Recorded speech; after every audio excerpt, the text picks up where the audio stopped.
Saxton, do you ever eat our cafeteria food for lunch? Absolutely. One of some of my personal favorites with the green onions, green scene. You can't beat buffalo chicken sandwich or buffalo chicken wrap. Have you ever had one of those? No. Alright, well, I'll tell you this. Big buffalo chicken fan. Or, depends. If Mr. Saxon forgets to pack his lunch, then I'll go into the faculty lounge. I mean, very similar food, but every now and then. What kind of food do the faculty eat? It's pretty much similar. There's a few more we will call gourmet things because they're not cooking for 1,600 kids. They're cooking for 70 staff members who may eat in there. So you may see some specialty pizzas that they make in house. They make, like I said, some of those designer pizzas that you see at a regular pizza shop because they don't have to make hundreds of those. They have to make 2 or 3, so it's a little bit easier. But chicken patties is the staple. You can guarantee that you can get a chicken patty almost any day in the faculty lounge. Have you ever thought about trying to bring in outside food other than just Little Caesars? Absolutely. Mrs. Sanders is our food supervisor. She's in charge of the food service for the whole district. We talked about, I'm a big believer, one, I love Arby's, but I'm a big believer in Arby's because, I don't know if everyone knows this, but I do. The first Arby's was in Boardman, Ohio. We're the home of Arby's. So I don't know why we don't make more of a connection. And that's just an example. I'm not just totally focused on Arby's, but that was one idea I had since we're the home Arby's. We try to get Arby's to come in. Maybe like Wednesday would be Arby's Day, and they'd have just a roast beef sandwich. And we did try it one time. The problem is, it's impossible, not impossible, but it's very hard to get students, you guys, to pre-order. Nobody wants to do that. You want to just show up and buy it. Nobody wants to order it a day ahead of time, 2 days ahead of time. So the problem we have is you bring 50, you bring 100, you bring 300. We never know. And the leftovers, the local restaurants won't always take back.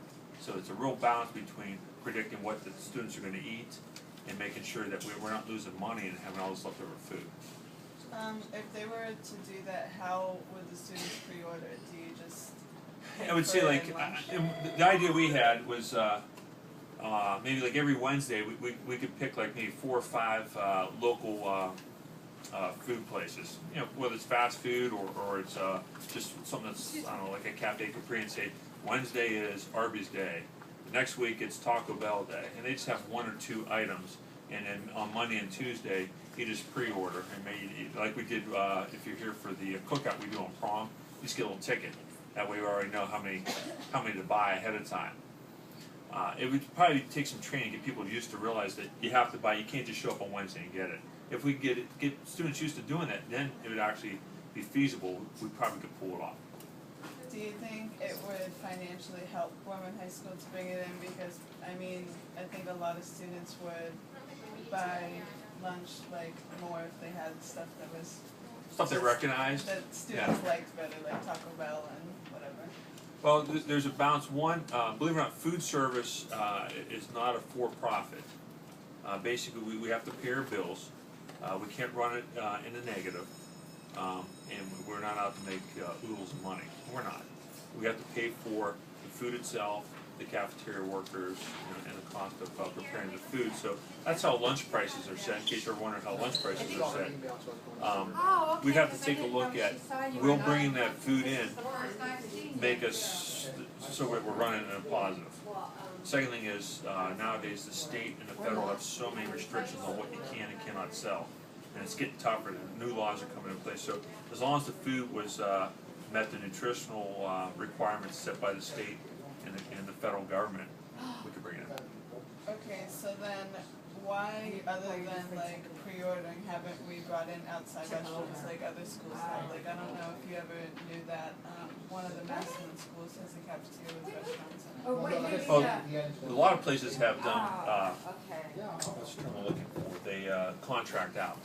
So I don't know, I'm not familiar with Massillon. I don't, maybe they don't even have a cafeteria service. Sometimes what they do is they just contract that out to an outside service. I mean, we use an outside food service to bring the food in, and then we prepare it, but sometimes they just completely contract out. So maybe that's what Massillon did. You know, they've broken that up into a couple different food services. Basically, it's a balance of what we nutritionally are allowed to serve and can we make it work financially.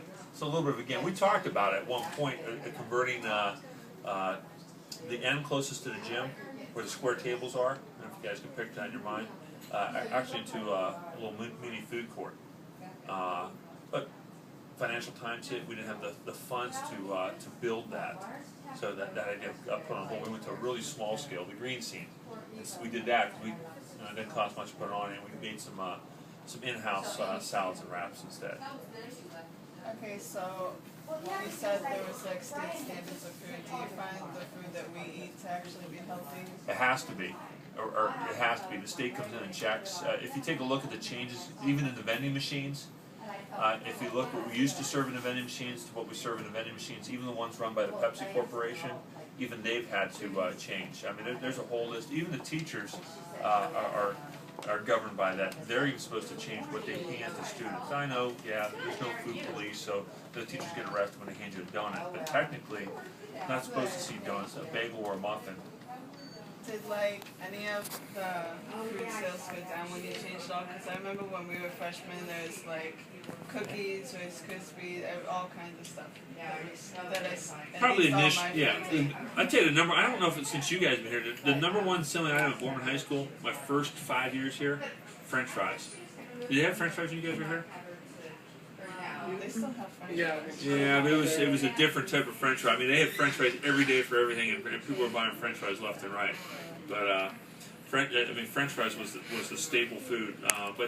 I think whenever the food guidelines change and we have to adjust, you do see sales dip a little bit. Then I think students adjust, and we adjust. We find out what kids like, and we try to buy more of it. If you think back to about 3 years ago on Diversity Day, we had like an International Foods Day in the cafeteria. A lot of the foods that we tried, I think the one of the things that the students really liked was the like the General Tso's chicken. You see that now. And I know the one day they even tried sushi out of the green scene. Just they're trying different things that we're allowed to serve and see what kids like. What do you anticipate the problems with it would be if you did bring in outside food? Again, just we get a balanced nutrition and making sure the budget's got to stay steady. We can't have swings in the budget like a roller coaster. We got to be financially stable. If we can find a way to do it financially, I think nowadays with the way funding is, you got to be creative. You got to find what kids like. You got to find what you can't serve, and when you can make the two match, that's definitely a good deal. And do you think this could help the community at all, like the restaurants?